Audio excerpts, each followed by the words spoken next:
take you home. Hello and welcome to the Help My Unbelief podcast, the #1 Christian podcast designed for the unbeliever.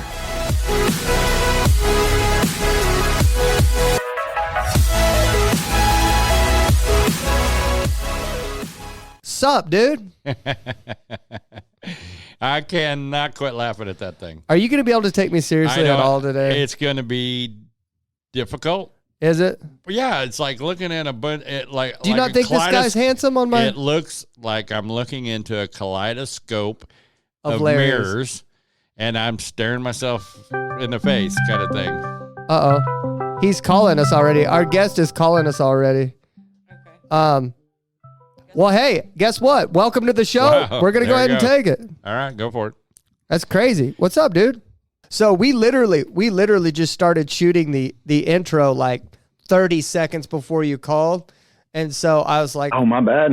I was like, okay, forget it. We'll just answer the phone and just start this bad boy up right now. Well, you know, I was always taught to kind of show up a little bit early is what my deal was. I love it, dude. Okay. So just to give you a little rundown, have you watched the show at all? What's your name, by the way? Well, you can call me many things. Daniel is my first name. I go by Chaotic on TikTok. Chaotic Dad on TikTok, right?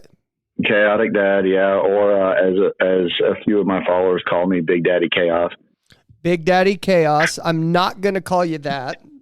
No, it's perfectly fine. It's all good. Okay. I'm going to go. So how this works is this is not a debate. This is not a debate Right. at all. Now, if we do start to argue or debate or we get into the woods or anything, we've created a safe word that you can say that'll bring everything to baseline. It's more of a safe phrase. And that safe phrase is, I accept Jesus Christ as my Lord and Savior.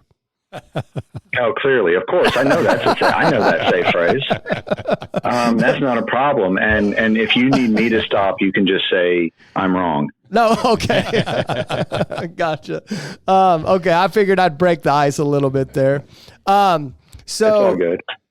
And so what happens is, we're not interested in debating or anything. It's just more of an interview Right. and stuff like that. And I've watched some of your stuff as well.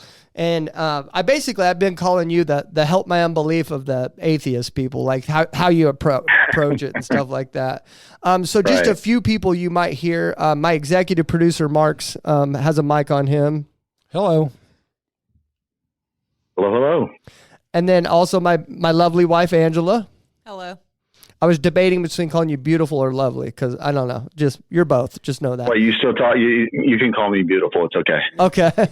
And then we also have my co-host, Larry. Hello, Daniel. How are you Hey, this Larry, how you afternoon? doing? I'm doing just fine. How about yourself? Pretty good. Sun's shining. Wind's blowing over I hear here ya. right now. And so how this works is, how long do I have you for? I've got a little bit of time. I got a couple hours and whatnot, so I got a little bit of time. Okay, so at least an hour. Good deal. Okay, so how it works is what we'll do is we'll have our discussion, and then at the end, each one of us will say something like in closing, and then since you're our guest, Right. you'll get the final say so. Sounds good. So okay, so you are a former missionary, correct? I am sort of. I'll get to that in a second. Can we do one quick thing that I like to do with my people to help with a positive mindset? I don't know if you've heard it yet on my lives. I think I have. Have you heard of it? Yeah, the 3, 2, 1. Okay, he says like 3 positive things. Okay, go ahead. Yep. So y'all can pick who wants to do it or who doesn't want to do it, but it's 3 things you're thankful for is where we start. If you want to go round table, I'll be perfectly fine with that too. Just this is an exercise I do with my family so that we stay on a kind of a positive mindset. And I know that these discussions can sometimes ruffle feathers, unintentional or not. And so I try to set things on a positive mindset. And so we can go with either one of you or both of you or whoever. 3 things you're thankful for. One each. You go for one. I'm thankful for that I'm not an accident. I'm fearfully and wonderfully made. There you go. Angela doesn't want to do it. Okay. All right. Larry? I am grateful for my wife God's number one, but he already got that one kind of sort of. So, but no, my wife is my number two that I'm most grateful for. Okay. I'm thankful for love in general. Loving the Wonderful. generals. Yeah. I was in the military. There's 'Cause no I generals love- you want to love. I love Loving the general. I No, love just the carpet company. That's fine. I love you, chaotic dad, and I mean that. And I'm I thankful. believe it. I'm Yeah, thankful I'll say for that. I'm I really am. thankful for. Yeah, I'm thankful for this platform, both TikTok and you guys as well, to give me a chance here. So the second thing is what we do is I think it's important for us to be able to take care of ourselves, and so I typically do two things that that I'm looking forward to or am going to do for myself today in order to make it a good day. For me, I'll give an example. For me, today I am going to go and I'm looking forward to having a birthday dinner with my in-laws. Whose birthday? Yours or one of your in-laws? One of my in-laws, and so I'm looking forward to like celebrating that because just coming together brings me joy. Coming together with family. Good family time. Okay. Right. So something we're looking forward to today. I'm looking forward to talking to my daughter about her track meet today and how she's improved. Awesome. Anybody else? Yeah, I mean, Anybody else? Any other takers? I am thankful that I got to spend some time in the Word this morning. Amen. Okay. Right. So that sets you up for a positive outlook for the day. Perfect. Yeah. There you go. Yeah, and there again, I can also say my wife, because each morning we start our day with prayer and we dedicate our day to the Lord.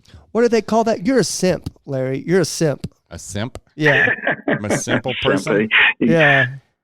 What does that mean? Well, not exactly. No. That's you're simping for somebody. It kind of it's not necessarily a bad thing, and not. depending on the context. But yeah, It's like a social media thing where they say that if you're like head over heels for somebody, but like I am head over heels in love with my wife. But and it's almost we're coming like up on our You're 9th definitely anniversary. it's almost like a shot though that they take. Like if a guy's like in love with a girl and they call him a simp, it means like he's acting outside of his character to try to impress this girl and stuff like that. Like, No, I'm not acting outside my character. Yeah. I got her. We've been together for 14 years. Like we're married 9. So. A simp act would be like, let's say I go and get a girl 6 roses, right? And then she let's say she sets them on fire or whatever and acts like she doesn't care about them. And then I go get her 6 more roses because she ruined that's so like just kind of that's like a simp act. So your definition of a simp is a complete idiot. So in the middle of all this positive stuff, what happened? I feel like negativity. Oh yeah, was sorry. injected. No. So this is where we bring it back, and Okay. the final step. The final step is 3, 2, 1.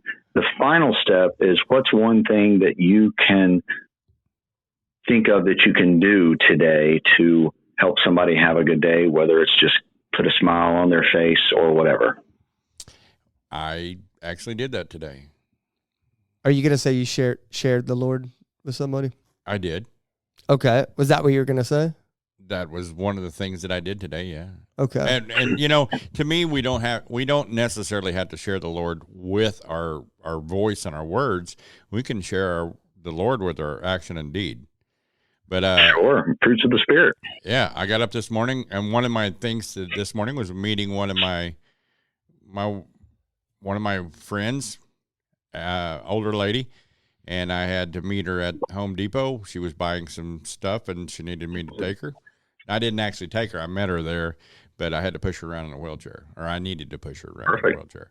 And then we got everything purchased, and then I loaded it up and sent her to her house, and we got a day scheduled for me to go put the stuff in that we bought. Amen. I can go Perfect. I can go back after this podcast is over and apologize to my wife for kind of having a bad attitude about my backyard fence that I paid a couple of $1,000s to have erected and that somebody didn't do correctly. And so I was kind of storming around all upset about that this morning. So, But we already addressed that yesterday. well, Hey, yeah, I love it though. I love it. I'm glad I'm not the only That's guy all right. that That's all right. acts Yeah, a no, fool to his wife No, sometimes. I told him, I said, we got to set a time so I can come over there and fix that for him. no, but he should fix it. I agree. Get me I started. agree with you completely, but I got your back on it, okay? Do we need I think right, me so and yeah. Mark needs a punching bag. Yeah. Y'all two have a lot of aggression. See, I'm already I think past we all do. that. You got to get it out. You got to get it out. Now, Yeah. Yeah, I mean, so this is an exercise. Like I said, it's just something that oftentimes when we come into these approaches and I try to prepare my people on lives to, as y'all know, on social media, we get so much negativity and so much attack, and sometimes it's easy to fall into those traps. And so these positive approach, but at the beginning of the day, sets it up so that even when we have the noise, hopefully we still have the right mindset. That's all. That's all it is. So I appreciate y'all doing that for me. Yeah, I do pretty well with the negativity. I'm getting a lot better at it. I get bombarded It takes with practice. it from both sides, man. Yeah. Both sides I get bombarded with it. So Right. it's hard. It's hard, man, but it is what it is. Not going to stop me, you know? Okay, you haven't watched the podcast. So I take notes throughout a lot of things. So it's 3 things that you are positive, you are thankful for, right? That I'm positive. So you want me to do all 3? That I'm positive, I'm thankful for? Yeah. Well, yeah. No, I mean, He wants to know name them. your- I'm writing them down. He wants to for know yourself. your Yeah. thing, So the overall process is you name every day and you try to do something different so that you kind of stack up the positivity and not just repeat the same things every day, but 3 things you're thankful for. Okay. Then the second stage is it's a little more selfish, but I think that's important because you're taking care of yourself in order to be able to take care of others. So 2 things that either it can be something you're looking forward to that day that's going to be positive for you, or something you can do for yourself that day. Like, hey, you know what? Maybe Larry just not likes a good bubble bath. Who knows? Oatmeal cookies. I don't, I don't fit in tubs anymore. Well, anymore. I mean, I'd have to have a 7-foot. I'd have to have a 7-foot eagle claw bathtub to be able to fit in the bathtub. So, well, there you go. Yeah, there you go. And then the right. last one is, something you can do for somebody else to put you into an external positive mindset. Okay, cool. And so it's those 2 things. And then, at the end of the day, we try to do a high-low buffalo, which is now it's a reflective thing. So you set your intentions for the day, and at the end of the day, you then reflect on it and you give a high for your family, a low. And then I don't like to end on a low. So we have buffalo, which is a wild card. You share whatever you want. And that kind of helps us. That's how we set up our days usually in my household and now with people on my live. Heck yeah. Okay, so just to get into the interview. So you're a former missionary, correct? Missionary kid, but I guess it kind of blends together. My parents were Southern Baptist missionaries for 45 years before retiring. Okay. And I was born and raised on the mission field. I was born and raised in Guatemala. Okay. And so I did do work. So by default, I end up doing missions as well, translating for teens that came down as young as far back as I can remember was 7 or 8, maybe 9. Around there, I was helping translate for mission teams and doing work alongside them. I'm sure younger than that, I was probably doing stuff as well, but that's about where I can remember starting. And but then throughout my time, I kept doing it. Yeah. Now you consider yourself an atheist or agnostic, or what do you consider yourself now? I consider myself the term that tends to either confuse people or make them absolutely deny who I am. Agnostic atheist. Okay. And that's after 30 plus years in the faith, I'm now 10-ish years out of it. The agnostic atheist, I use agnostic as a descriptor for what kind of atheist I am. I don't currently have any belief in a God or gods, but I don't claim that I know. I don't claim to have absolute knowledge that there is none. I just do not currently have what I consider convincing evidence that there is a God. So you lean it's basically, that's what I've heard people say that, and I hear a lot of people, I think it's more of like a catch you thing, like, oh, you're not making sense, but I kind of get the agnostic atheist thing. Like I'm kind of leaning towards nothing exists, but I'm also not sure. Not exactly leaning. It's not so much leaning as it is, no, I do not believe, like I do not currently believe there is a God, but see, the one is a claim, one is a belief.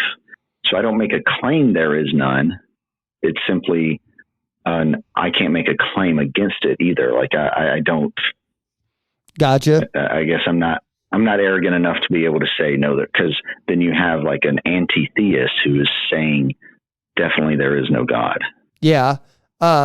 I've noticed more recently in the deconstruction movement that most of the time it seems like people don't really have a hard time, and I'm not saying this about you, but what I'm noticing in the deconstruction movement right now is people are not talking about God, whether he exists or not, but they're more concerned about his character. Like that's what's turning them off, is like his moral character, and like whether what he does is right or wrong or not. That's what I'm noticing. Do you have an opinion on that?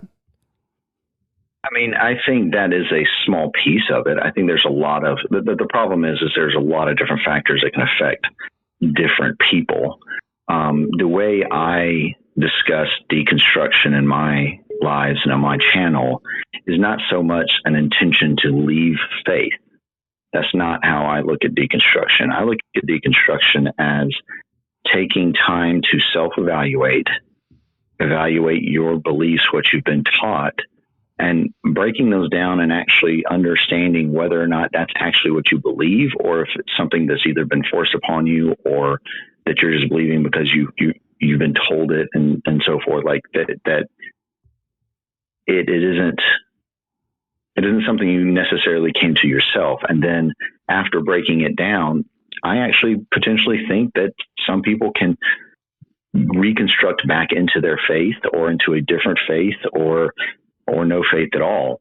But in the end, I think that that's a better approach to be a healthier believer or a healthier person, regardless of where you end up, is when you're actually intentional about what you believe and study rather than just what we've born into or what we've been told or whatnot.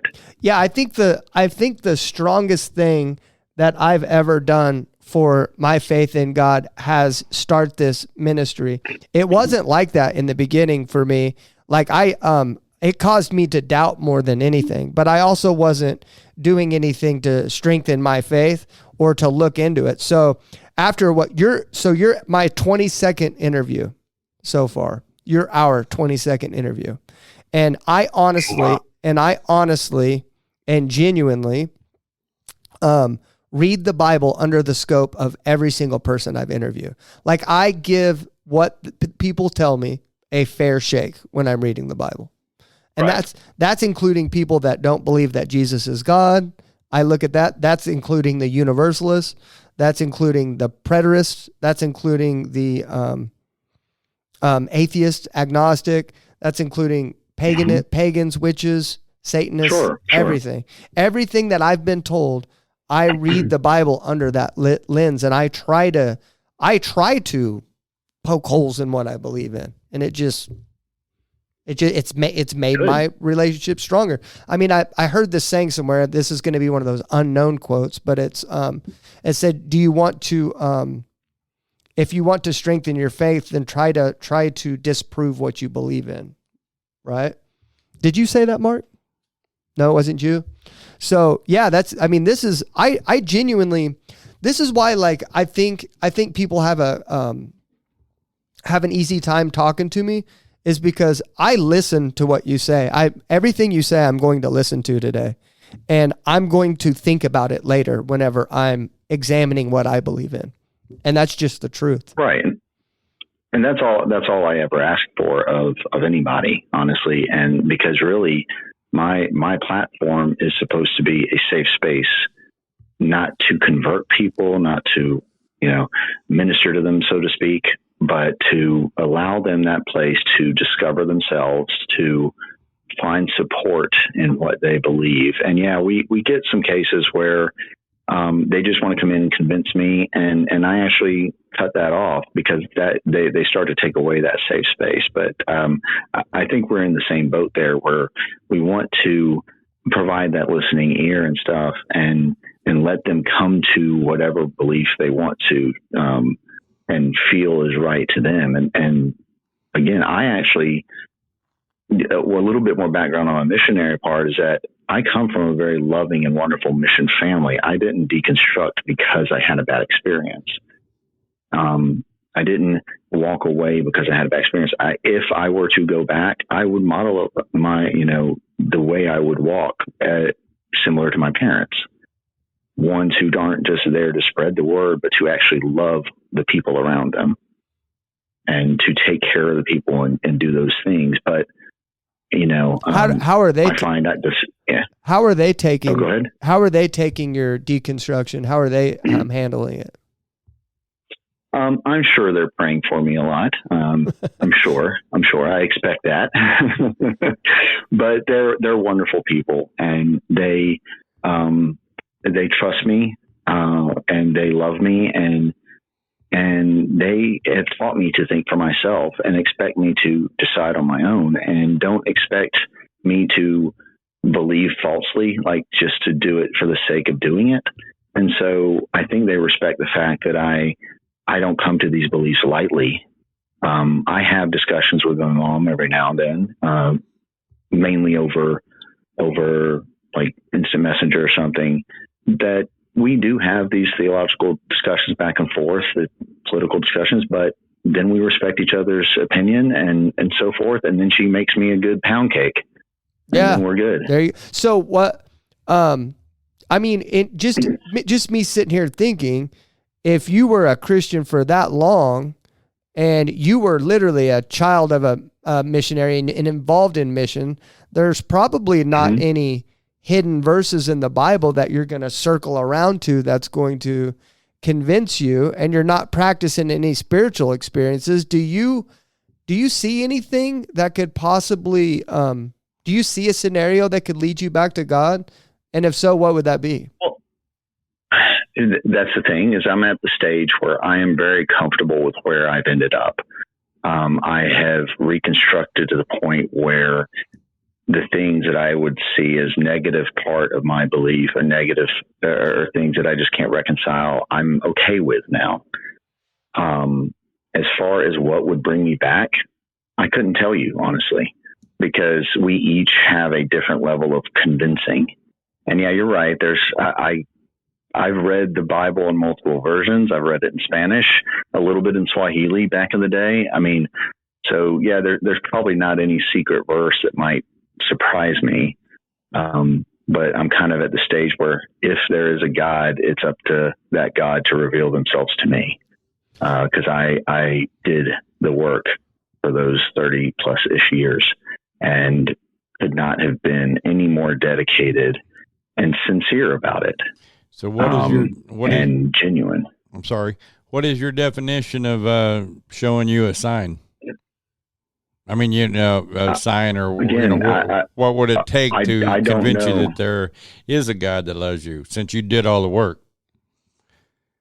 I mean, I don't know. That's the thing. I have seen so many things and supposedly witnessed things from potential demon possession and exorcism to speaking in tongues, potential healings, that even though, and I look back, there was no actual proof it was a God, and I could associate other things to it so honestly, my honest answer is I don't know. But if there was an all powerful, all knowing being that knows my heart, knows my mind, who created me, they would know what it would take to convince me. One of the things that I can say convinced me was the change in me. The fact that I don't like people, and now I love people. That in itself, I didn't have time for people. I didn't want to mess with people. I was rude to people. I was mean to people. And now, I mean, like, I'm a greeter here at the church, and I love to make people feel welcome here.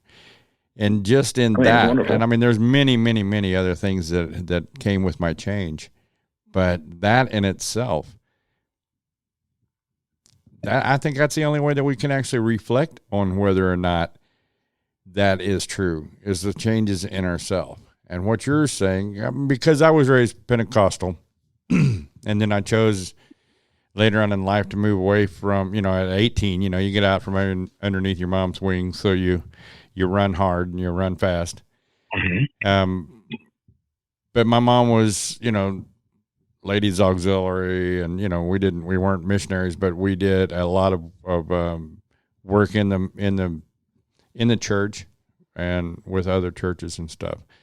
So I mean, I kind of grew up doing that, but not in another country. You know what I mean? Right. My brother joins the Peace Corps, goes to Ecuador for 4 years, and then he comes back not believing in God. He wasn't a missionary, but he was in Ecuador. That's Kevin. We interviewed him actually. I don't know how that works. I don't understand that. That after being raised and being around those things, I never lost my belief in God Himself. I never once thought, well, I think now nobody created this, because I can't. What about you, Chaotic I don't Dad? necessarily say nobody creates it. I don't necessarily say nobody creates it. I say I don't know. As we discover more and more. What do you think? What do you think it was that caused you to that like? What do you think the catalyst was for you to like say I'm done? Do you remember your I'm done moment? So no, not exactly, because this is why I say 30-ish years of faith and 10-ish years of deconstruction, because those ish years right in the middle, and I can't give an exact timeline. Were those years where I still kind of leaned there, but still kind of was like actually kind of breaking apart those beliefs. And so I don't have a specific event or whatnot, which is, I understand for a lot of people, it's confusing because they expect a certain event. No. For, they were, well, I don't mean, from the people I've talked to on lives, and I'm not speaking for you, but they ask, when's the event? What's this? And for a lot of people, there is. I was thinking after I asked that question, I started to kind of break down my thought process with after I asked that question, and like I kind of put myself in your shoes, and what would it take for me to deconstruct, right? Because I've been a Christian for a really long time. I'm obviously a minister right now, and so there's not going to be one moment that would stop me, because I have, right. I mean, I would be a liar if I didn't tell you that I don't have doubts probably almost every day, sure. Right? But here's the thing. I'm sure. If I allow those doubts to take root, and then I allow another doubt to compile on top of that doubt, and then I allow it to take root, it would be a process that I would have to allow, right? And it would take a long time for me to finally come to the conclusion to say, like, I'm out of here. It would take a while. So I would imagine it happened for you, because I'm trying to put myself in your shoes, and it would be pretty similar, really, right? For you? To a point, but I mean, it's not necessarily just doubt. It was more study, more just kind of analyzing where I was, looking back and reflecting on the things that I went through growing up, the things I learned. And I mean, I can tell you the longer into the time of becoming a father actually started to, I guess that might, if I had to put something on it, the more experience I got as a father, the less I reconcile with how things lined up in the Bible and with that God. That's just one small piece of it. Why is that? Help me understand that.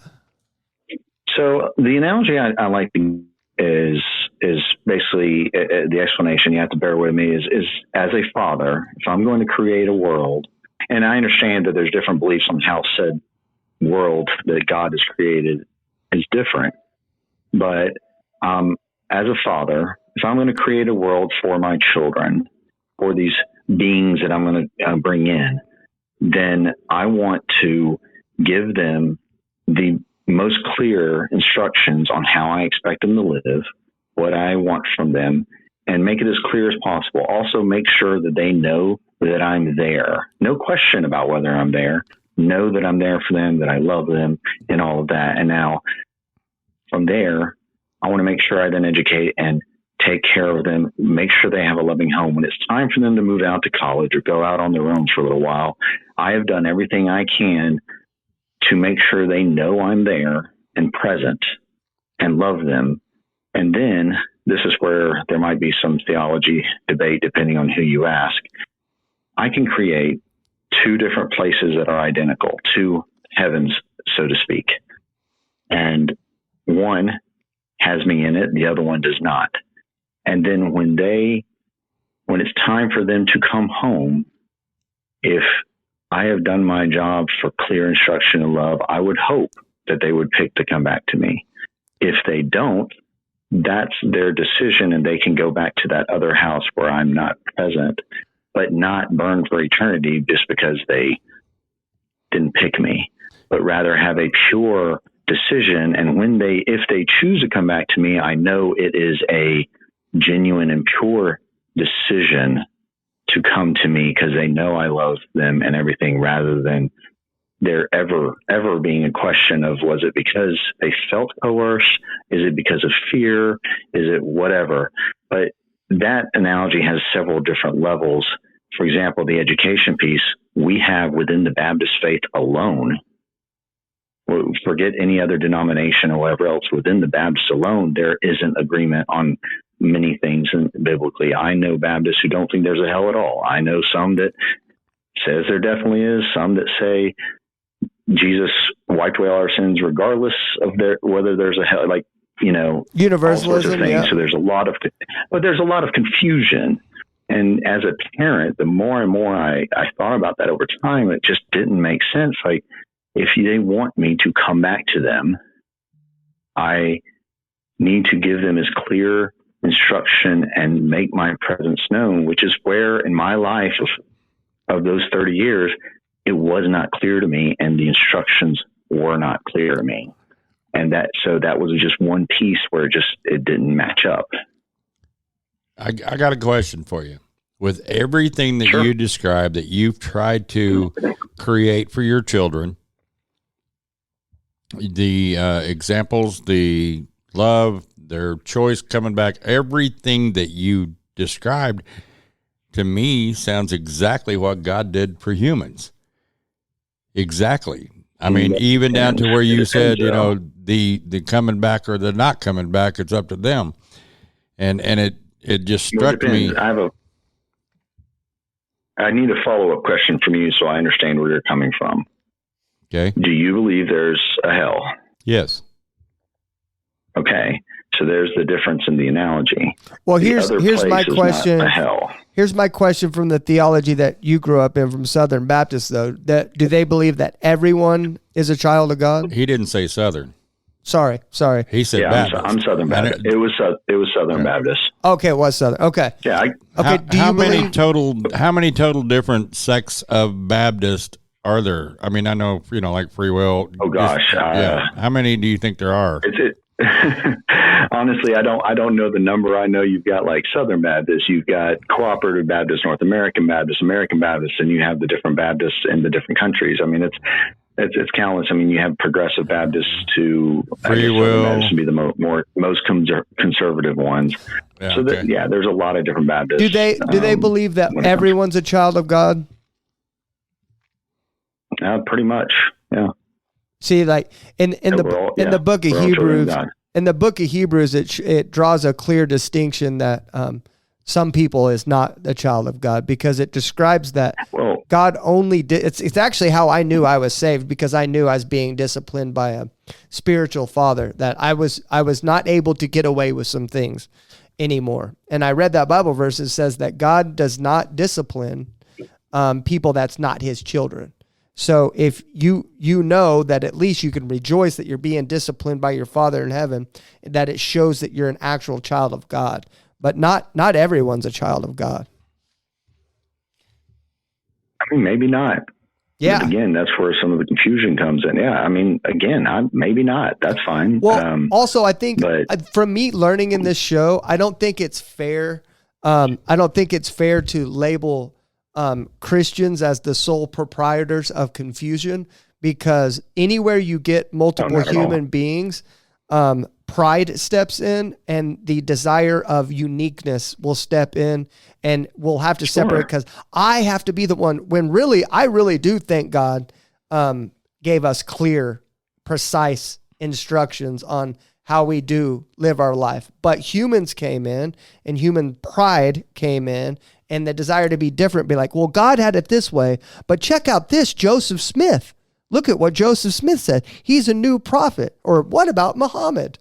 Or what about all these people? I firmly believe that from Satan. Yeah, but to be clear, I'm not saying it's only Christianity or only Baptist or only that. Everyone. To be clear, I'm only speaking. Yeah, I'm speaking from my experience, and I actually, to an extent, agree with you.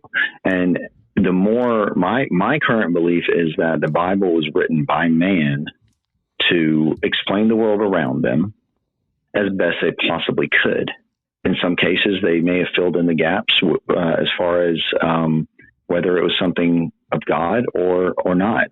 Because as we discover more things, we figure out something's natural, something's not. But that's the way I view it. Because I also can't reconcile how you can have an all-powerful, all-loving God with that knows everything, knows past, present, Alpha and Omega, all that stuff, and yet had some of the things happen in the Bible that happened, and it doesn't add up to me. But isn't that in contradiction to what you just said earlier about your own children? Oh, no, not at all, because my own children, I'm trying to show I do not then flood some of my children and drown them simply because I didn't like how they grew up. Or I don't then punish one because the other one did something. As a father, I have no reason to do that. And yet here we are, we have people being punished. Even if I chose to take one out of the world for whatever reason, I could do it in a humane manner. Even the flood, the other analogy or the other comparison I give, even the flood, sure, if whatever reason God wants to take him out, he could have easily done a Thanos job like in Marvel and just snapped his fingers and dusted them. I mean, he created us from dust. He could have sent us back to dust. But what kind of example would that have actually been? I mean, do you know that God actually loves you? Work? Hey, do you know that God loves you? Well, I don't believe in a God, so I can't say that he loves me or not. And so that's where the problem lies, because I asked him to show me that he loved me for so long and everything else. And that's where the analogy problem is. I as a father, would try to be as clear as possible and as evident to my child as possible. And that's not what happened to me for 30 years. He seemed more like an absentee father. Okay. Let me ask you a question based on that, because you said you saw people healed. You said you saw manifestations of this. I thought I did. Spirit. Oh, well, okay. And then, yeah, I want to be clear. I'm happy to tell one of the stories if you'd like, but let's be clear. You can't say that it was God that healed him if you say you don't believe. I understand that. But what I'm saying is, it was me. What's that? It was me. Oh, well, yeah. I'd love to hear that story. Tell me. So I was 16, and it's the same trip where I thought I saw the demon-possessed exorcism thing, whatnot. But I was 16 doing drama evangelism on the streets of Bolivia with a team. Away from my parents, it was my own mission trip, not tied to my parents at all. And we had performed all day long on these hard, rocky roads.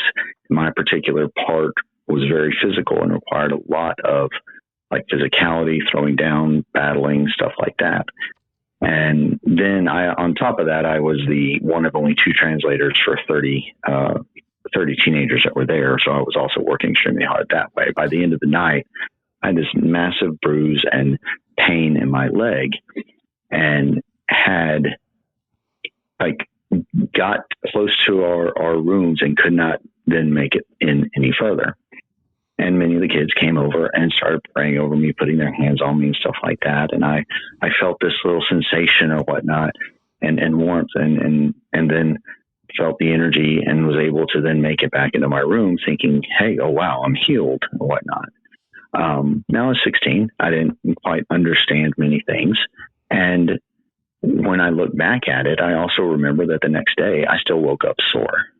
And I come to realize that as I analyzed it more, as I thought about it more, and as I understood the human body, adrenaline, serotonin, and all those things, and how that stuff reacts, the fact that I still experience this sort of thing now when I'm playing pickleball with my wife and I'm hurting, but then I get this, there's people cheering for us and excitement and stuff, and I'm able to then keep going and complete it out. And so there was nothing that really showed, like if I was purely healed, completely healed, I should not have been sore the next day. It was one piece.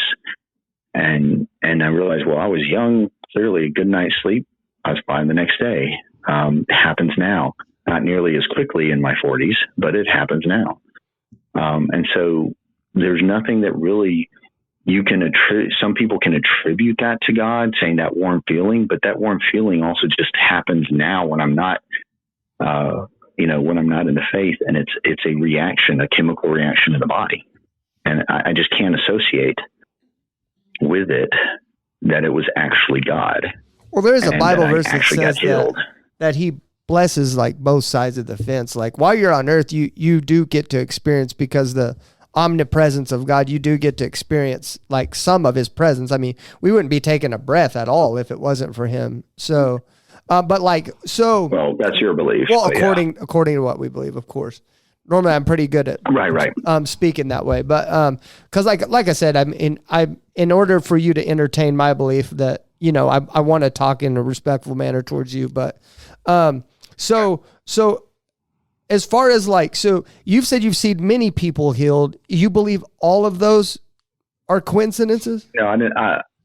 If I misspoke, I said I saw many things, one of them being the healing. And you think all those, you don't have a hard time in your mind? Like, okay, just all the things, like whether healings or not, but like all the things that you would normally see, like manifestation of the Spirit, healings, speaking in tongues, stuff like that. You look back at that now and you think like all those people were faking or... So the speaking in tongues, yeah, I think that one was faking, definitely. It was... To the point where it was on that same trip as well. Some of them came to me and said, well, we can teach you how to speak in tongues. I'm like, I don't think that's quite how it works. It's supposed to be this communication directly from God. Teaching me to speak in tongues means you've just been taught how to, do what you do. Not to mention when they did the service where thousands of people were all speaking in tongues at one time, like, it made no sense, since my understanding was speaking in tongues was used for very specific things, like that's the not apostles biblical, when they needed to go. Yeah. Yeah, it's not biblical. And so it didn't add up. And so when I say I've seen all these things, it's not necessarily it was real. And very much as Christians, like as a Christian, I know that at times there would be, I guess we'd call it false prophecy or false teachers. And that was one of those moments where, these were teenagers, and I just assumed they picked that up from their parents or church or whatever else, and were carrying it along. The other things, like, again, at those times, I did attribute it to God. At those times, that's what I saw. At the same time, it was what I was primed for. Yeah. And with a young mind, that is what I was primed to see, primed to automatically do. And even with so interesting that even with the demon possession thing that I thought I saw, there was never any concrete evidence on it, but there was even this one kid that during the exorcism portion of this particular service, he came and sat next to me, and he had told me he saw angels. Well, oddly enough, he showed up on my live the other day and was like, "Hey, is this Daniel from Teen Mania?" I was like, "Yeah." Like, "This is Bruce." I was like, "Bruce, oh my gosh." And I asked him about that, and he said it wasn't really anything he saw. He had just kind of felt something, and and associate it. But he, as a confirmation bias, he had been told his whole life he saw angels, and so he claimed it. He is now also atheist. I think people lying and manufacturing stuff like that really does cause some people to fall away, and it's not. I think that's not okay. Like I'll tell you a story about. That's the thing. I'll tell you a story about me because I think logically too. Like me and Angela went to a full Pentecostal church one time, and they had a guest speaker up there, and we didn't go to this, but apparently over the weekend he had went up to people and was doing that thing where he touches their head and they all start falling down and shaking on the ground and stuff like that. And so what happened was, I guess they were all doing that day, but this next day, he started doing that in church too, where a line of people went up there and they all lined up and he started touching all their foreheads and not one of them fell down. And I could tell because I'm pretty good at reading people. I can tell it made this guy mad that none of these people were falling down. And he essentially manipulated them. And he said, well, I guess the Holy Spirit isn't here and in all of you today because you guys were falling down yesterday, but you're not today. And he made them, he essentially manipulated them. And then what he did was he went back to the beginning of the line and started doing it again. And then they started falling down. And I think I don't think that's okay. I agree with you that I think believers trying to manufacture things to make them feel comfortable because it makes them feel better. I think that's okay. That's why I'm very careful when I tell my my followers on my platform, my visions and stuff like that, because I want to make sure it's not something that I'm manufacturing myself. I want to make sure that it's from God, if that makes sense, because that bothers me too. It really does bother me too. And I appreciate that. I think that's wonderful that you look at it that way. And that's what I speak about on my lives is and in my videos. It's like we each have our own experience and see things differently. And in some cases, I'm not going to denounce that you had visions or whatever your experience is. I think that's great. And if that's where it leads you, that's wonderful. It's just not the experience I've had. And you can imagine, as I look back on these things and I have a guy who says he saw angels now claims it was a lie, you can imagine that my brain's like, well, was the rest of it a lie? Yeah. That particular instance with the demon possession, it was this guy who followed us around that whole day, and he kind of sat in the back of the crowd, and two of the leaders talked about, well, we sense a presence from him. We sense this. And as a 16-year-old who's already primed for this, like, I'm going to just go along with it. And then they have this guy who claims to see angels. So I'm going to go along with it. Can I tell you how I settled on this whole thing? Because I think exactly like you, but here's how I settled on it. And this is why I believe that I can logically come to the conclusion what I believe in is true, at least for myself, because I think of that too, right? I'm thinking, okay, well, a lot of these people are faking it, right? So here's what I think though. Like literally every single person on the planet can be faking their spiritual experiences except for one. Sure. And if only one person is not faking it and it's real, then it's true. then the Christianity is true. That's the way I look at it. Like, well, only one person. Which one? Well, yeah, that's what I'm saying. But does it matter which one it is? And that's the way I look at it. I'm like, somebody's got to be telling the truth. Well, going by that logic, though, then you have to look outside of Christianity, because you have many people from other faiths that claim miraculous things as well. Similar with near-death experiences, we don't hear it just from Christianity. You hear it from other beliefs and other faiths that they've had this near-death experience and they've seen something in the afterlife, and they come back and they tell people and so forth and so on. And again, this is something that none of us can confirm. So to your point, maybe there's one, but which religion, which faith, which God that claims these sort of things? I want to tell you where I get stuck. I want to tell you about a vision I had the other night. And you can think I'm weird or whatever, but this is the absolute truth. Oh, it's okay. So I do a Bible study every day, Monday through Friday, 10 a.m. Central to noon Central. Mm-hmm. I do the Bible study every day. So on Friday, we had left off at Numbers chapter 22. And on Monday, we were going to start back off at Numbers chapter 22. So on Sunday night, I woke up in the middle of the night, and I heard God say to me, I heard him say, the spear of Phineas. And then I saw a vision of two spears that were crossed like an X. And I was like, okay. I was like, God, I don't know what that means. I was like, I'm going to go back to sleep and I'll deal with this tomorrow. And he said, no, write it down. Well, instead of writing it down, I Googled it. I Googled it right then. I just rolled over. I grabbed my phone. So you're disobeying right off the bat. I'm just kidding. Yeah. I mean, I'm going to be honest with you. I'm just giving you a hard time. Like, I'm an everything but that Christian. Does that make sense? Like, I'll do everything. I'll do everything God tells me to do, but that.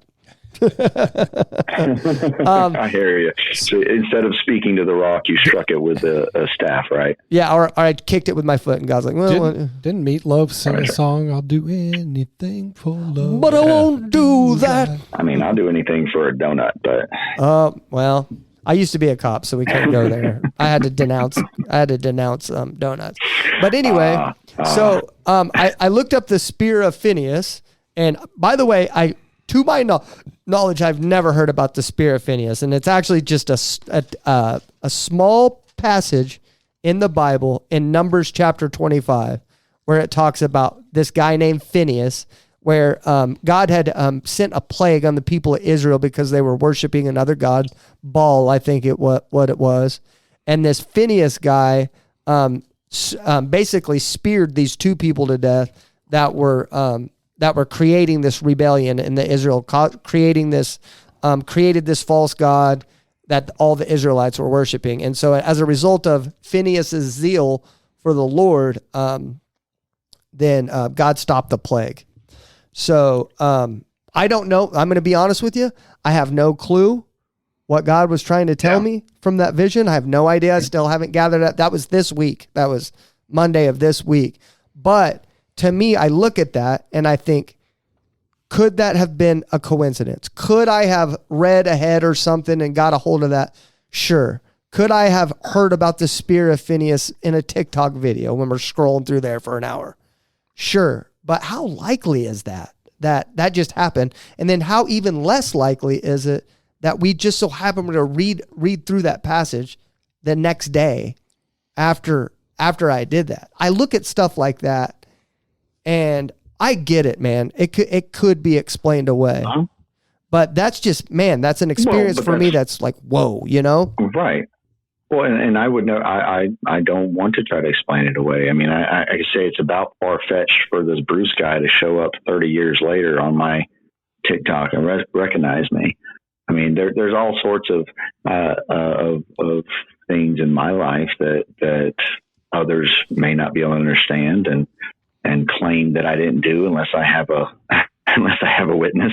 So what the story I just explained to you right there.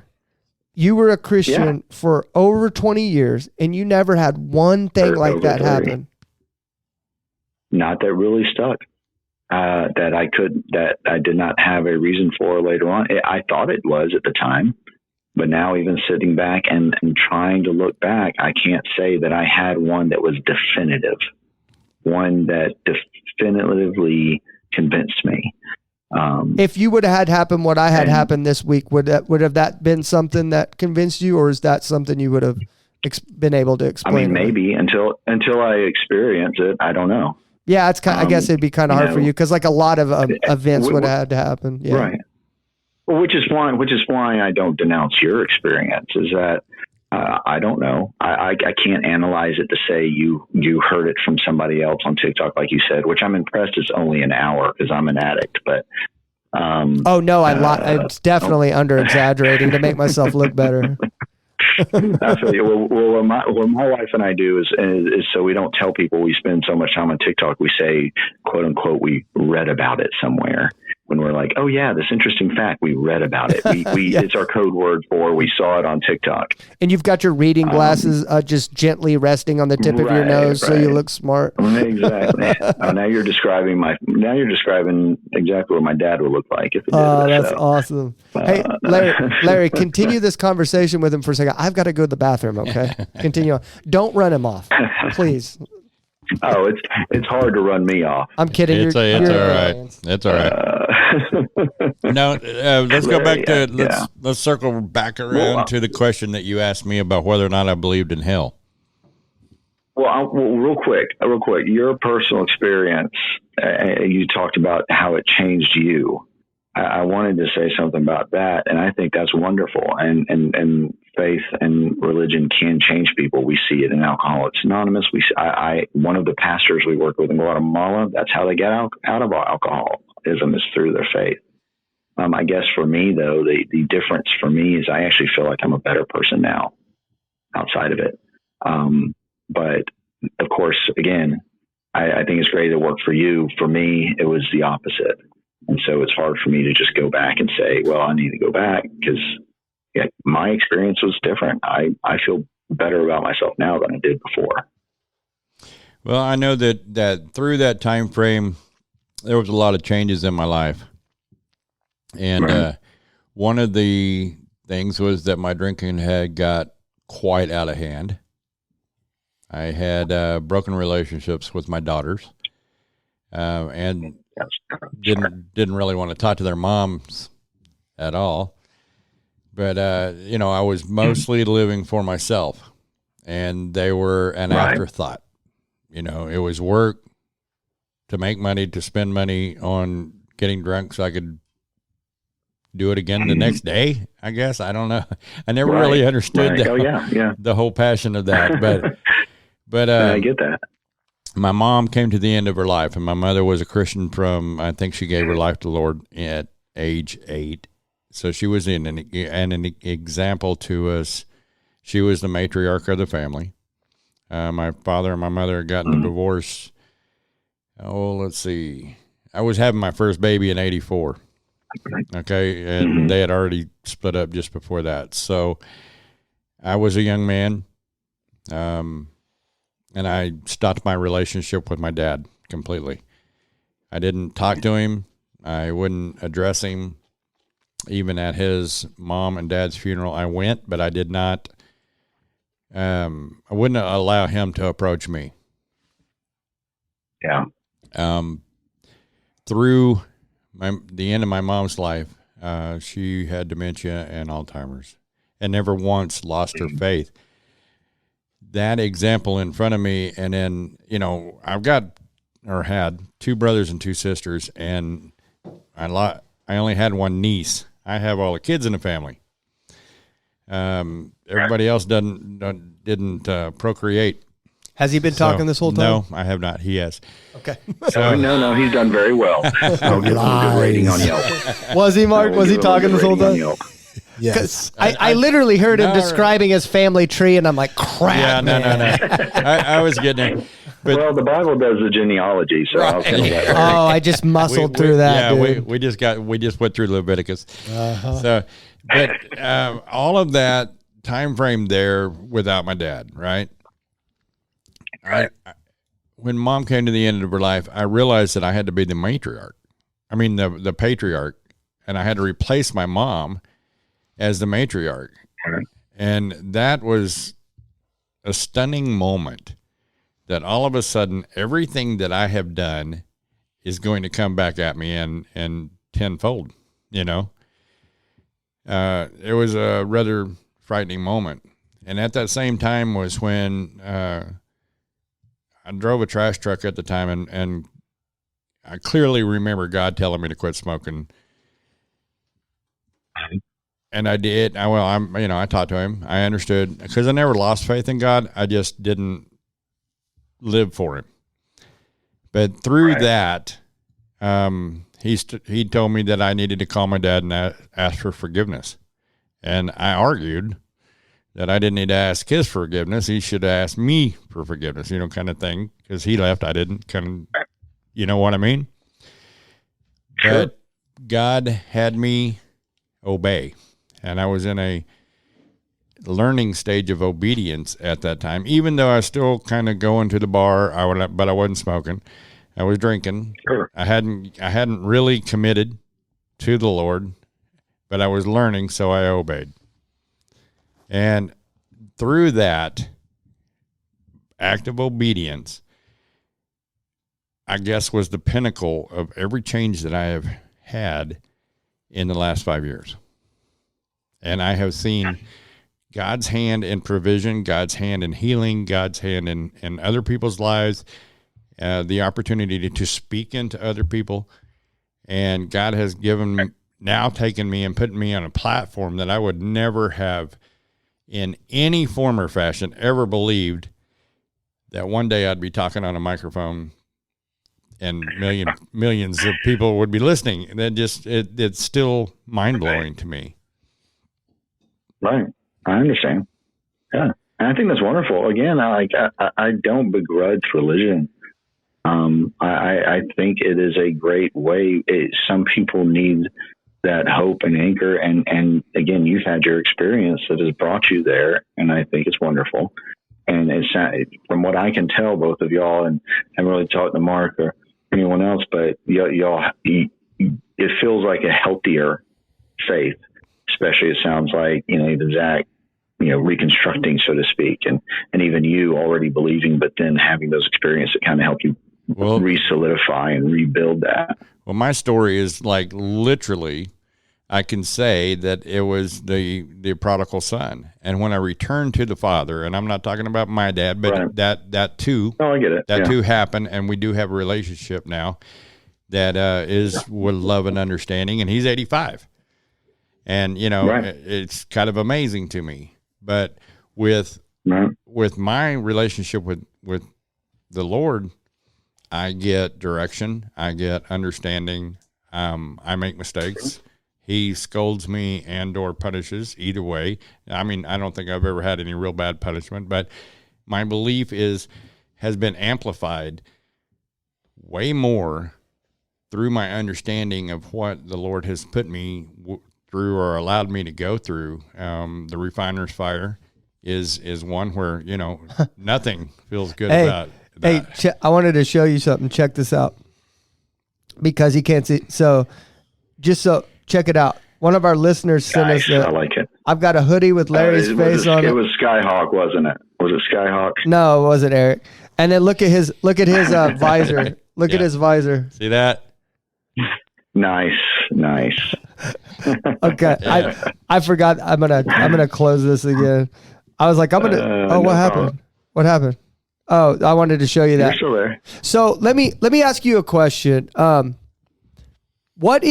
So since you've started your platform, because you have a platform on TikTok, to where you created a safe, like you said earlier, you created a safe space to where believers and unbelievers alike can join together and communicate about what they're going through, essentially. Because I've learned so much since starting this platform that helped my unbelief ministries. Yeah. I've learned a ton.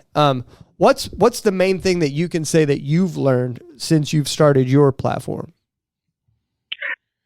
I've learned that there has been a lot more people than I originally thought that have struggled with what I struggled with, and who feel alone in what I went through.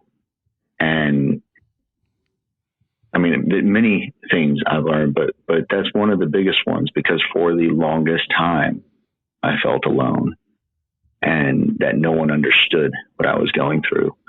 And to be able to find a community that is loving, caring, who is able to set their differences aside in most cases. There's obviously the exceptions. Is a very warming experience, and especially in the midst of the political status we're in as a country, the divide we're in as a country, to find this type of community on a platform, as we all know, that is full of noise, is something I didn't think I would find. Because that's what I was going to say. I want to give you a compliment. Yeah. Because obviously, like in what I do, I deal with a lot of people that deconstruct, witches, atheists, all these people. Right. And I'm also, Right. For some reason, the deconstruction community they don't like me. It seems like they want to argue, and they don't like it that I just want to have a conversation. I don't know why that is. Right, It's like, right. you guys know, if we were going to have like a debate, you would smoke me. Like all you'd have to do is come on my show Right. and debate me, and I'd be like, thermodynamics and I don't know, like I'm not going to be able to debate anybody, Yeah. But here's what I'll say about you. I feel like what makes you different than the other ones is I really feel like you're not trying to turn people away from God. You want them to find out what's best for them. I don't feel like you're trying to what's it called? Deter people from Christianity. I don't get that I sense. appreciate that. Is that true? No, that's not the case. It is very true. And as far as the reactions you get, I mean, I completely understand that. I received the other side where I've been called Satan. Me and my chaotic crew, as we call them, it had been called demons. We're all this stuff, when in fact, the one particular time we were talking about food, and I was called Satan. I'm like, how is this related? It made no sense.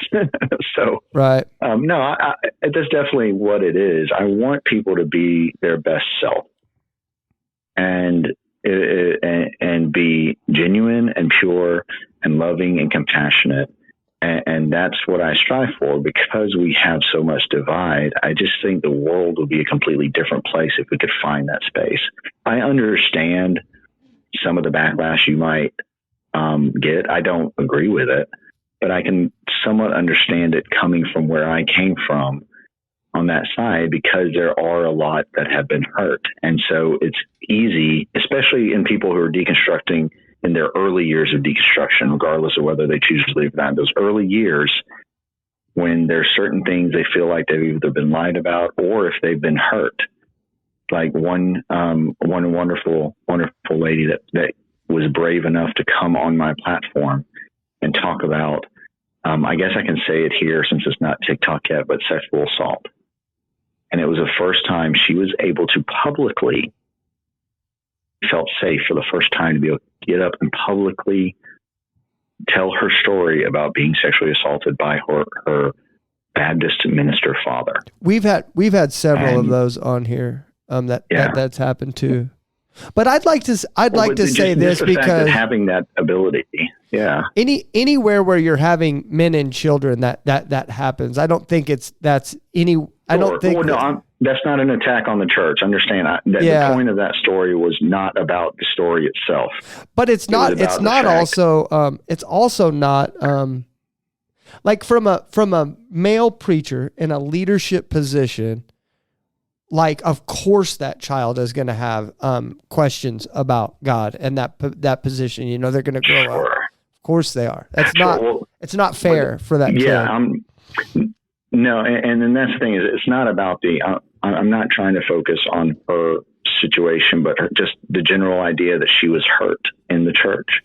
And so because there are a lot of atheists that have left. And so now they are going through this period of in some cases feeling betrayed. And so that's why I think you're getting some of that backlash from people. And I don't agree with it. I'm actually, I support you in what you're doing and really do believe you're sincere. And so I don't agree with it. And I will try to call that out if it happens on my channel, that if there are atheists that are speaking that way or whatnot, I try to tame it as much as possible. Unless if somebody comes in kind of asking for it, I'll let the chat handle whatever. But when they're talking to me, we're not gonna play that game. Well, I mainly get, like, from the atheist and atheist, Satanist, whatever community, the unbeliever community. I get mainly antagonistic vibes. Like they put me in the box as the same as the other Christians, and they think that I'm going to react the same way that other Christians do to like they think coming in and saying "Hail Satan" is going to bother me, and it's just. Well, yeah, you and I are in the same boat there, and I think that's when we connected early on. You actually reached out. It was only, I think, maybe my second or third live when you reached out. It was very early on when you asked me to come on, and we're in the same boat, just different coin, different sides of the coin. Because I that's what I get. I get the hate from many Christians who aren't willing to have that discussion and think that I'm just there to convert. And so that, yeah, you and I are we're the same on a different, just with a different platform. Let me ask you a question. And that's it. What if it's true, man? Do you ever sit down and think about that? What if it is true? What if Jesus Christ really is the truth? I mean, maybe, but that's the thing. So there's the concept of Pascal's wager. It's like, what if it's true? Why not believe? I can't force myself to believe, because if I'm doing it just to cover myself because, hey, what if it is true? Then I should believe. I don't think that's a sincere belief. I don't think that then I'm doing it sincerely. And if God is who Christians say he is, then he's going to know what my intent is. And I think intent in your faith is very important, just like intent is with our words. And words are just words, but when you put intent behind it, they change. Belief is a belief, but depending on your intent, it may not be a true belief. And so I can't just force myself to believe it. But at the same time, I also don't think that restricting this almighty, powerful God to just the understanding of a book is fair to that God, because that God is greater than that book. And if he is all loving, and he is my father, and if he's anything like I would be as a father, I would never condemn my kids to hell or any sort of eternal damnation simply because of a finite crime or finite thing that they disappointed me in this world. And so, again, I can't force myself to believe if it's right or not, or what if Allah is right? What if one of the other gods are right? I don't know. But in the end, I don't have control over it. I have control over what I can do now.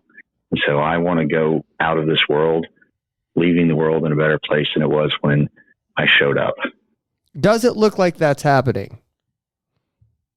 Would you say? Does it look like that's happening? I'm not saying that. Am. Well, yeah, maybe your world, right? But as the world I'm talking about, well, that's not getting better. Again, I can only control, what's in my purview. I can only control what I can. And these platforms, we've even seen, it can be a butterfly effect.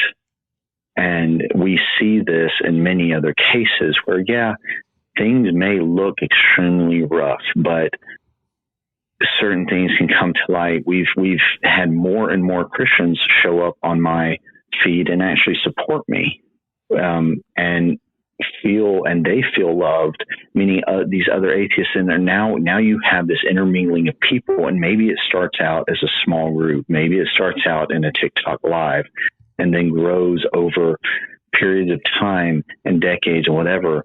But my premise of what I do is, if we can just each individually, as many people as possible, grow our compassion and empathy just 1% every year, over time, this world becomes a better place.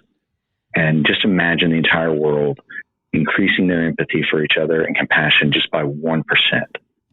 And so anybody I can reach in that sense that is willing and able to set aside their differences to just love each other, which, if I was Christian, I would say that's exactly what Jesus would want us to do, right?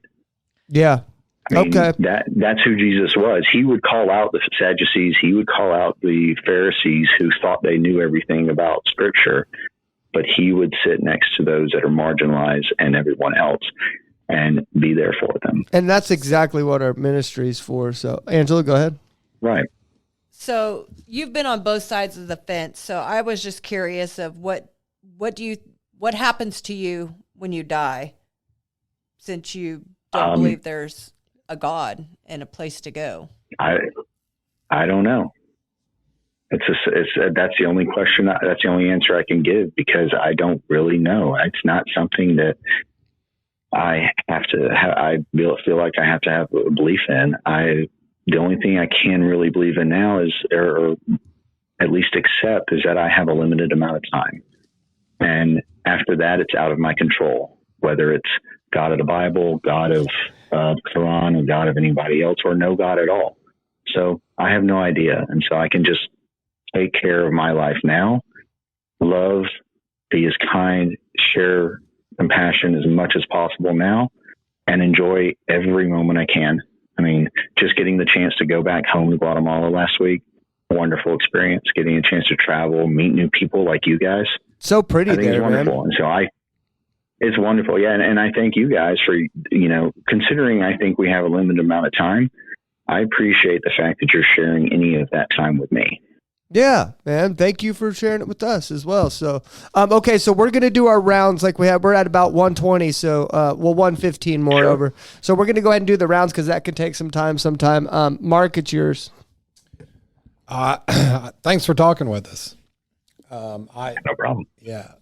I mean, I appreciated what you shared, and the thing that I like most about it is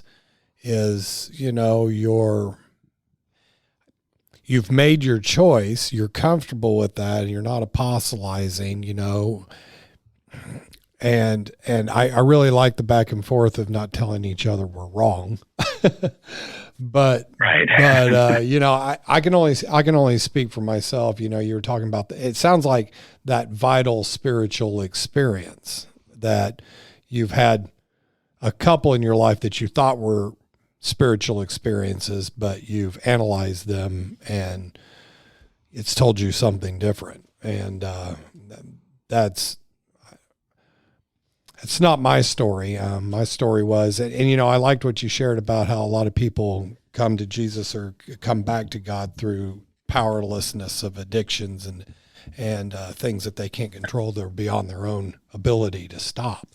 And that's been my situation. I was raised in the church. I bolted like a Larry at 15. I remember one time, the kids, when I was like 12, saying, well, we're not going to talk, or 10, we're not going to talk to you because you're not baptized. And that put a really foul taste in my mouth. And then I went out to eat with my dad, and I was looking at the bacon on his plate, and he said, you want some of that bacon, boy? And I said, no, Mama says it's unclean meat. I was raised a Seventh-day Adventist, and I can't eat that. I'll go to hell. And he said, well, there's an expletive. And he ordered me like 2 orders of bacon. It was like 4 or 6 strips of bacon. And I put that bacon in my mouth, and it was the best thing I'd ever tasted in my life. And immediately my brain, I can agree with you. My brain went, what kind of cruel thing would put this on the earth, and then slap my hand for putting it in my mouth? And I made that connotation at that age. Yeah. And that affected the next 30 years of my life, because Wow. I ran away from that. I was like, I don't want any part of a judgmental God, All over pork, Mark. Yeah. Good grief. Yeah. All over pork. Well, it wasn't all over. Do you still love pork that much? I can eat pork today. I'm free in Christ. I think pork is it's a spiritual experience. I give you that. Yeah. Anything that they tell you can't have, it's always better. What, the grass is greener across the fence, right? Yeah. And I just but through my rebellion, my life hit the wall. I wasn't able to manage my own life, and that was when I found a relationship with God again, and had very real spiritual experiences that I can't explain. And so for me, I know what I believe. I know that I know. And I like that at least you're agnostic in the sense of this is what I currently believe, could be wrong. And that means there's a door still open. And, you know, all God needs is a crack, you know. And so, man, I'm just glad to have you on the show. And you know, Appreciate that. Yeah, bless you, man, in your endeavors. And I hope that you continue on with a modicum of open-mindedness towards this. It's, of course. It's nice to hear, because there are some people that are so closed off, and it's born through resentment and anger and hurt. And, you know, Yes. like I said, that putting myself above God, well, I'm going to judge God. I wouldn't do this. So therefore, since I wouldn't, well, no man knows the mind of God, and I'm not God. And I had to give up on a lot of that stuff, because I almost died doing that. And I almost killed myself because of addictions. But, you know, intellectually you've gone through that route, but you're still open. You know what I mean? And that's cool. And it's nice to sit and talk for us to have different conflicting beliefs and to be civil. And, you know, I feel a great sense of love and empathy towards you. And I'm just glad you're on the show, man. That's all I got. Okay, Larry. That's fantastic. Thank you. Thank you, Daniel, for coming on. We appreciate you taking time out of your day and talking with us. Is that it? There's no problem at all. That was it? That's it. Man, You don't have a Bible verse? so we finished the genealogy, huh? Yeah. Yeah, we finished it. You don't have a Bible verse? Pick one. Why should I? I don't know. Just you do it every episode. Do it. Hey, you know what? I respect it. It's all right. I'll give you a Bible verse when I talk. I noticed in here, because while y'all were talking, I was kind of reading through Revelations because of a particular story. And one of the things that I did notice in here, that in each of the letters to the churches in Revelations, there is a mention of to him who overcomes. It's mentioned as he who overcomes, those who overcome, whom overcomes, all the way through there. I think that has a lot to say. There's a lot to overcome on this world, and keeping your faith while you're overcoming it is a very important factor to God. Amen. Yeah. Okay. That's what you had to say?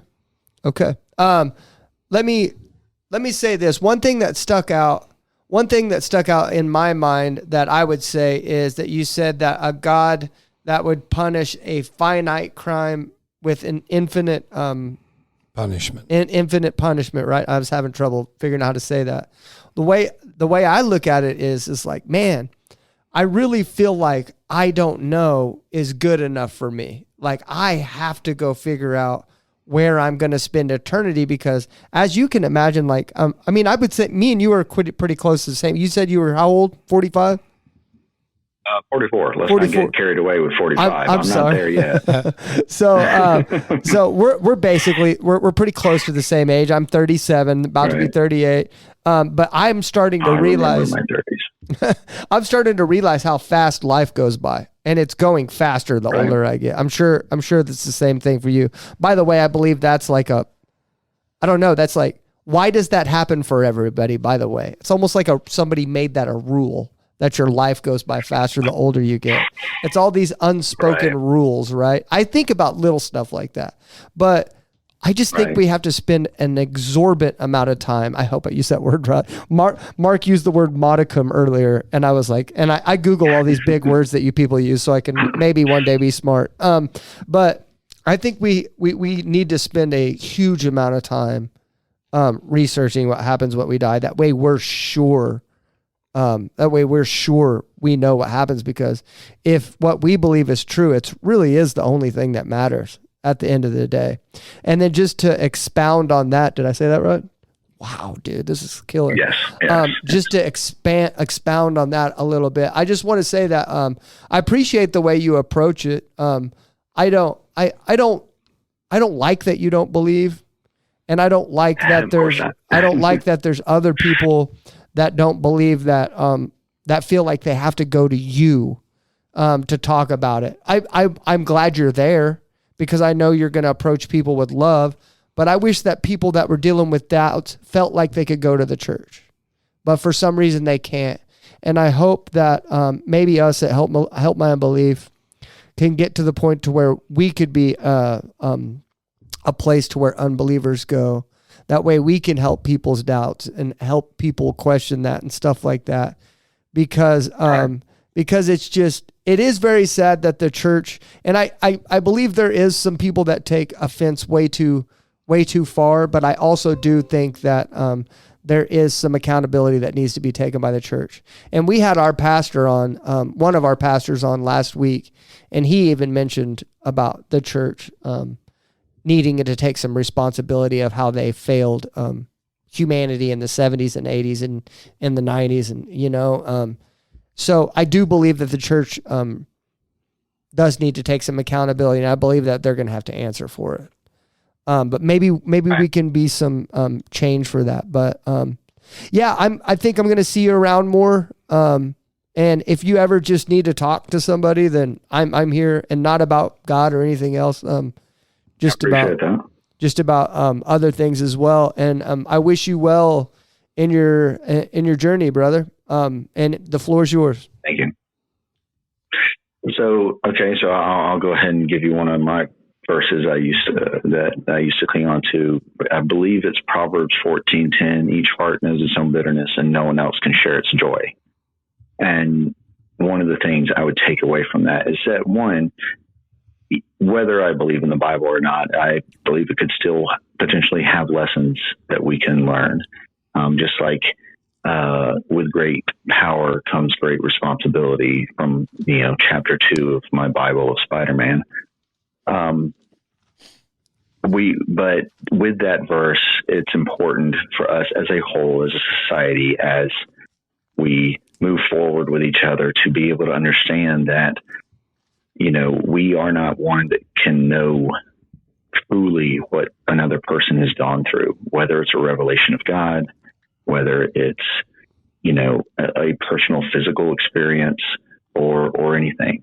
And so we cannot even understand the bitterness. We can't understand their joy. And that's something that I had to come to grasp with a long time ago. To give another brief story about my upbringing, my dad at age 9 knew he was going to be a pastor. At age 11, that had been upgraded to being a missionary. And that's exactly what he was. And throughout my life, I had heard this story. I'd heard everybody around me that they, received a calling. They received this, they got this revelation, they got that revelation. And, I had to come to terms that I now as an adult, that I can't base my feelings off of things that I can't understand from other people. And therefore, as much as I would love to be able to take everybody at their word for whatever it is they say they experienced to learn about God, including hearing somebody on TikTok tell me they saw an entire limb grow back, Deadpool style, without any actually evidence of it. It's hard for me to be able to lean on those things, and I believe we each need our own personal experience. That's a tough one for me. That's a tough one for me too. Yeah, right. Yeah. Well, but that's the thing. There's so much noise out there, and that's where I do think, because whether it's religion, non-religion, or whatever, spirituality, whatever you want to call it, it is a very much a personal journey. And the biggest thing is that I want people to know that they're not alone. Whether you believe or don't believe, there are people out here that care. Zach, Larry, they do care. And all of y'all, Mark, everybody, Angela, everybody cares. And I can sense that. And that's all my platform is about, is trying to just be there for each other. And hopefully that continues, and hopefully it makes a difference. Again, like I said earlier, I can't control what's outside of my purview. I can only do what's in my control. And from there, hopefully I leave the world better. And hey, the Bible talks about even if one soul is saved, the angels will rejoice. So I guess I can use that same analogy in mind. If only one person's life is touched by whatever I'm able to do to help them, then by all means, it's a celebration, and I did leave the world in a better place. So I appreciate y'all listening, and I appreciate y'all being open-minded and not judgmental. And I understand I may be an anomaly when it comes to atheists. I don't see myself as the typical atheist, but I appreciate the acceptance that you've given me here. Yeah, no problem, man. Okay. Well, thanks for coming on, brother, and I'll see you around on the TikTok world, okay? All right. Y'all have a good one. All right, brother. Take care. All right, bye-bye. Take care. You're bothered, huh? You're not happy right now. This one got you. No, not really. What's up? Tell me what's on your mind. I mean, to be honest with you, he'd sit there and describe the whole description of God creating man to love him with free will, to give him the freedom. He's describing his own children in this description. No, he did that. He did that on purpose because he understands God. He understands. He understands God, but he doesn't believe in a God how can he understand a God he doesn't believe in? That's a contradiction in itself. No. He understands that. And so what he did was he created that scenario. An analogy. He created an analogy to let you know that he doesn't believe that it's right that someone gets sent to hell. That's why he created that whole analogy, because he wanted to sound like the Bible. That's what he's trying to do. He's trying to create an analogy for you to understand and say, like, why would I create a kid, bring him into the world, and then they committed an act against me? He's saying that he's essentially that he can't believe in God because of a God that would send somebody to hell forever or never. Right, because the only perspective he has to judge God upon is his father-parent relationship with his children. So what he's doing is he's judging God. And I think I see a lot of that going on with a lot of these people. It's and big. I don't know. From a kid's point of view, judging your parent before you are a parent.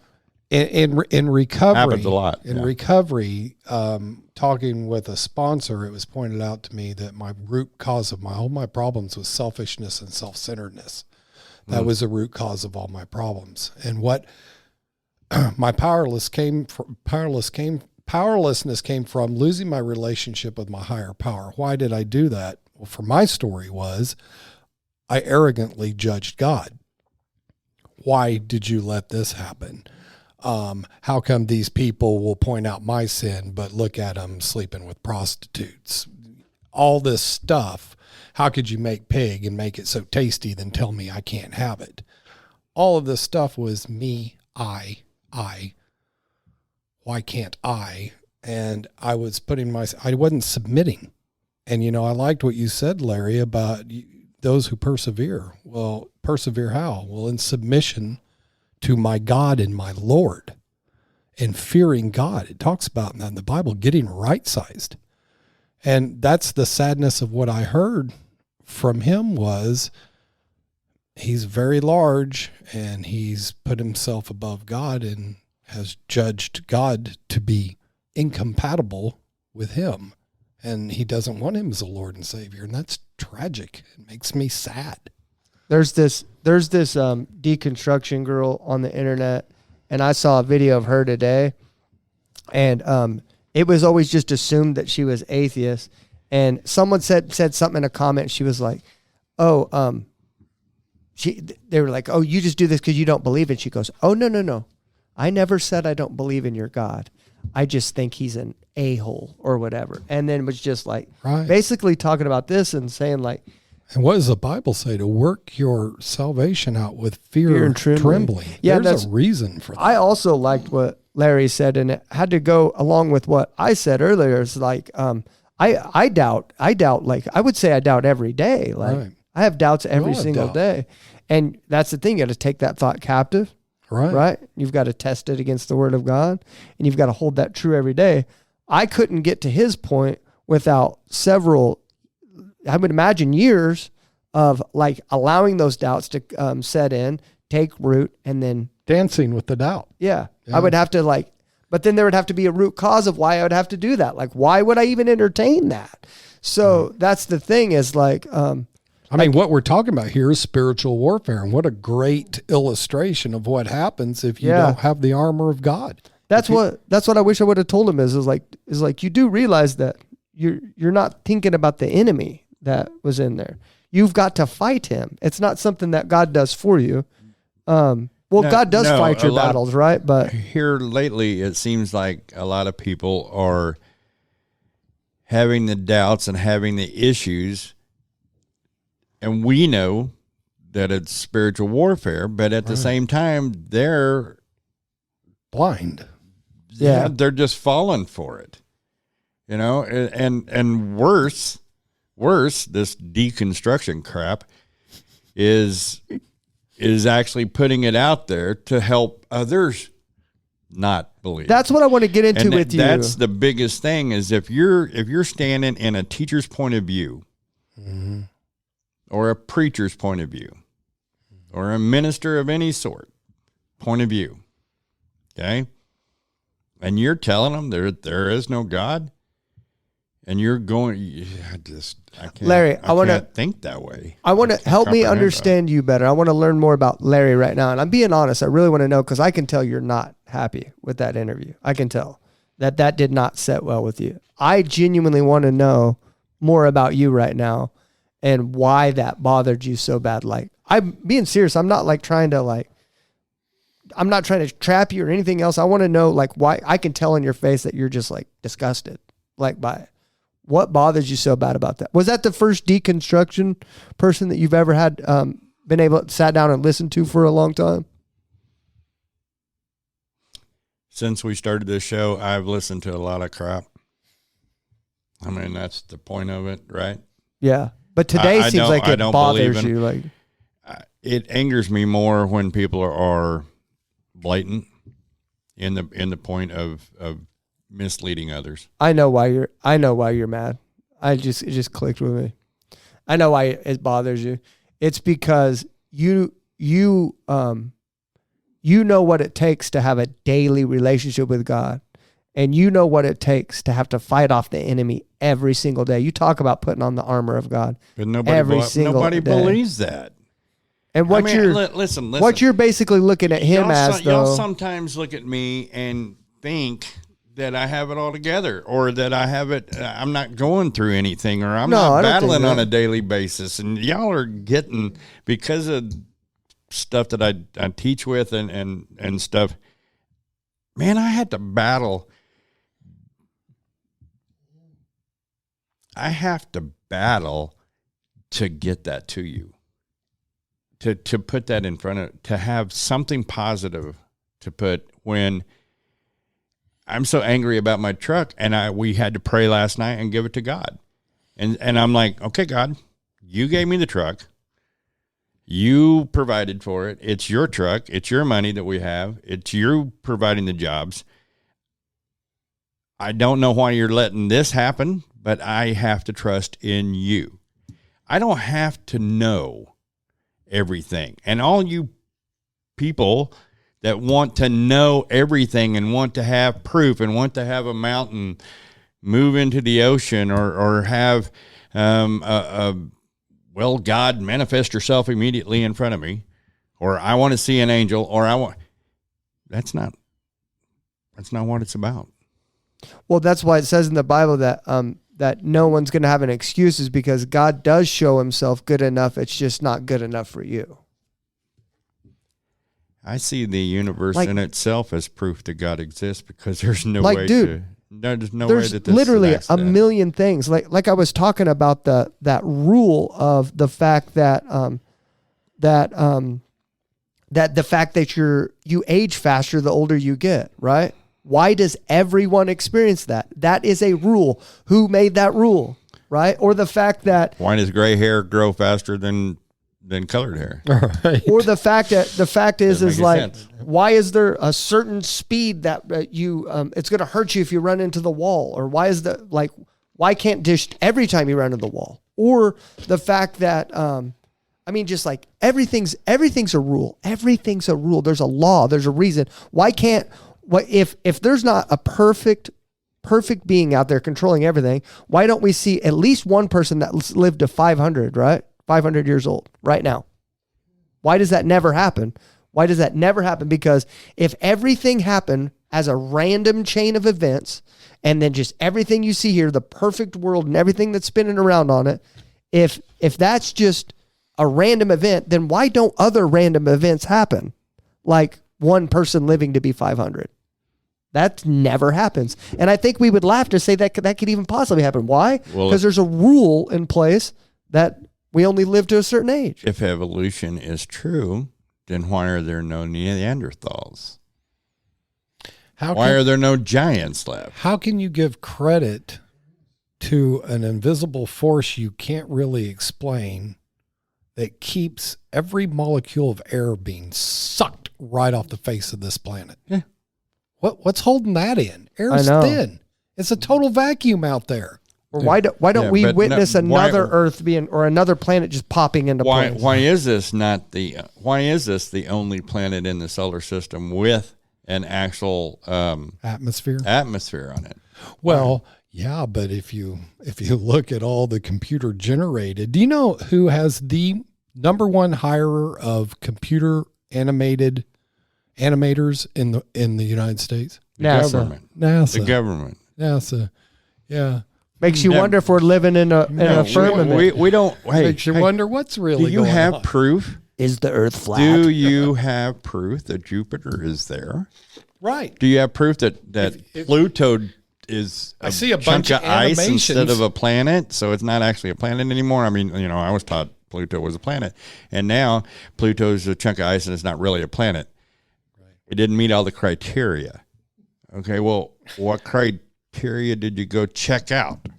What criteria have you now have proof of?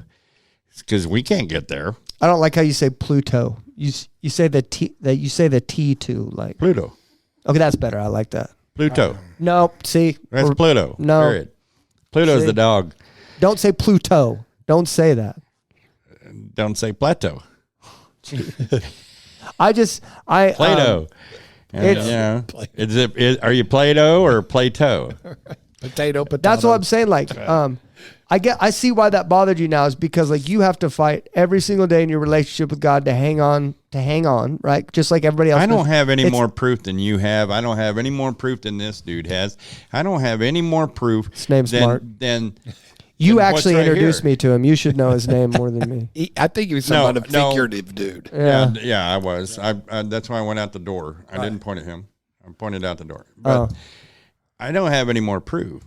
But I don't have proof that there's oxygen, except I'm alive breathing it. I use this example a lot, but you technically cannot prove that all human beings are mortal. True. And if you say that we can draw a logical conclusion that all humans are mortal, then first of all, like I said, why hasn't a random event happened to where one human just happens to be immortal? Because If everything's the Wild West, if there are no rules, right? And everything's just brain fizz and everything's just chemically happening, why can't it happen that one human just so happens to be immortal? So you just went there with Highlander. Right. I mean, that's the whole fantasy behind Highlander, Dude, right? I used to love that show. Me too. Serious fan of Highlander. Dude, I can do There his little could be short- only one. Right, but the whole thing is that these guys never age, so Right. the movie explains why they don't age and how so they're going through 500, 600 years and they still look the same. Right. But how does it not find out that? Well, because people that they knew died off.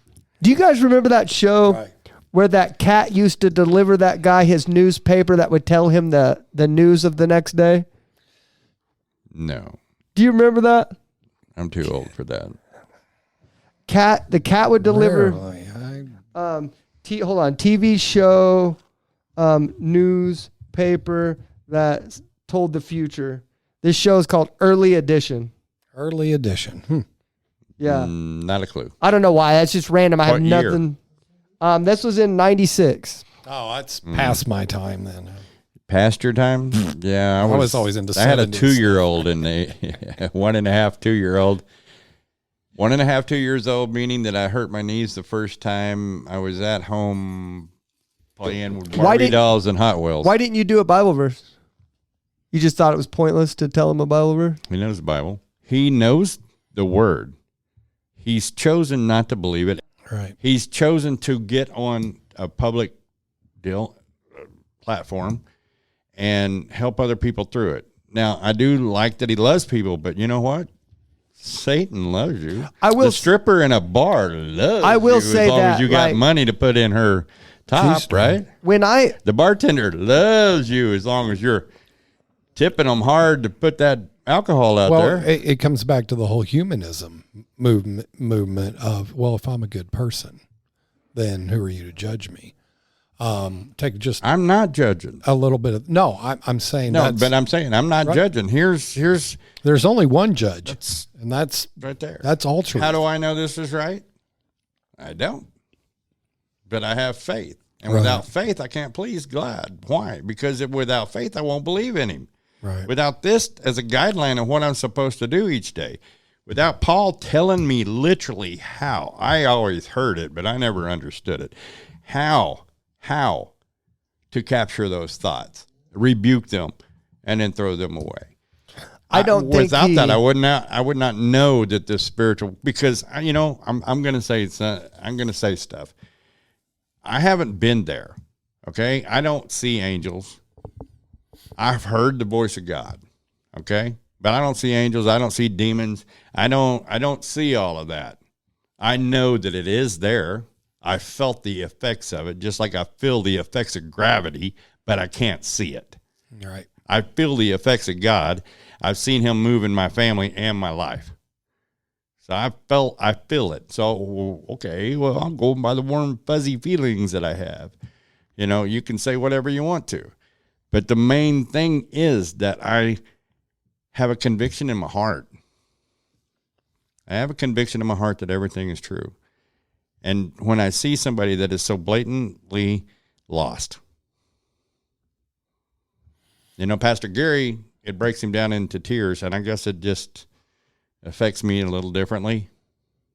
It's not about that person, because that person has plenty of opportunity. His parents were missionaries. Well, they're retired, yeah. My brother, my sisters, they had plenty of examples sitting right in front of them. Yeah. They had a great example sitting right in front of them. My daughters, they know Mom. I was a worst example as a dad. I was a narcissistic, selfish. When I had to deal with them, I dealt with them. But, pretty much I was no example to follow. Yeah. Yeah, I could tell you that upset you. And I get it now too, because it's like, we know what it takes to have to maintain a relationship with God, and it is difficult. And so, and you feel like He just gave up. No, I feel like I don't know, therefore I can't say, but He's saying out of His lack of knowledge. I mean, He has the knowledge, but He doesn't, I don't know. He chooses not to believe. He doesn't like what he saw. His choice, and then it's so he chooses not to worship Him. And how you can't rearrange that. I mean, the only thing that rearranged that for me was pain and futility, because my life just didn't run that way. I mean, and I'm not here to judge him. Maybe his will. It filled me with a deep sense of sadness. There is also something in the age group. I can say that. I honestly feel that in age groups, there are certain things that you have not experienced yet.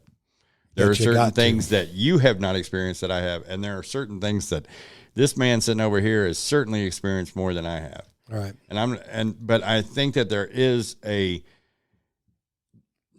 I don't know, the closer to death, the closer to our natural lifespan that we get, I think it does have some dealing. And it hurts my feelings more, it hurts my heart more when a 25-year-old states facts out of ignorance rather than, when you're 45, look, dude, you've lived a little bit. Right. Or 44. And I'm 60, so I've been through a lot. And there are things that I could say I let lead, but the thing is not the discernment when you don't know the enemy's voice. The I didn't hear him bring up the enemy. I didn't hear him bring up like as far as the enemy at all. Like that's what I wonder if like I know when I grew up Baptist, the enemy wasn't brought up hardly at all. Like Baptists didn't really talk about Satan at all. Like they didn't really talk about like spiritual warfare. See, I went and saw burning hell at a Baptist church around the corner from my house. He's an atheist. He's an atheist, so that's probably the reason he didn't bring up the devil. If he doesn't believe in God, he didn't believe in Satan either. But hey, at least that part made sense. I guess if you're as not a going to believe in Baptist- God, then you're not going to believe in Satan. But I mean, we get these Satanists on here that can't believe in God but believe in Satan. That is just fuddle butts. It's crazy. Don't say funnel butts, dude. I lost the word. I don't know the word. What would Flanders have said? That's Flippity floo, flippity. Can't even. You said flutter butts, dude. Good I don't even know. I just made up we got to wrap this thing up. I made up a word. Anybody have anything profound to say at the end here, Larry? Can you calm down long enough to say something profound? Hebrews 1 or 11:1. Okay? Hebrews 11:1. Faith is believing in things that you cannot see and the hope that they exist. And when you can't phantom that, then you have no hope. And when you have no hope, what's the point? Then you go down to 11:14, or is it might be 11:6, where it says that without faith you cannot please God. All right, you have to have faith, and you have to have faith that he exists, and you have to have faith that it's his game. If I invented a game and told you the rules to play it, or you lose your character, well, you'll believe me because you're going to lose your character. But at the same time, this is God's plan. Every bit of it is God's plan. Why is it so hard for us to understand that we have to obey the rules? Well, because all the game makers are making you get more than one life. You get to re-up over and over and over again. Yep, and we don't in this one. So all the game players are dissatisfied with Eternals. No, you only get one, buddy. Got a point. You only got one, and it's the eternal one, and that's what all this is about. Yeah. But this is life. This isn't a game. And Right. and we have cheapened down that Right. to the point. That's where I had a hard time with where he saw all those miracles, he saw all those the manifestation of the Spirit and stuff like that. And if you look at that from a logical standpoint, even if you're having real trouble believing it, the only one of them has to be true for it all to be true. But look not in every experience, right? But just for Christianity to be true, only one has to be true.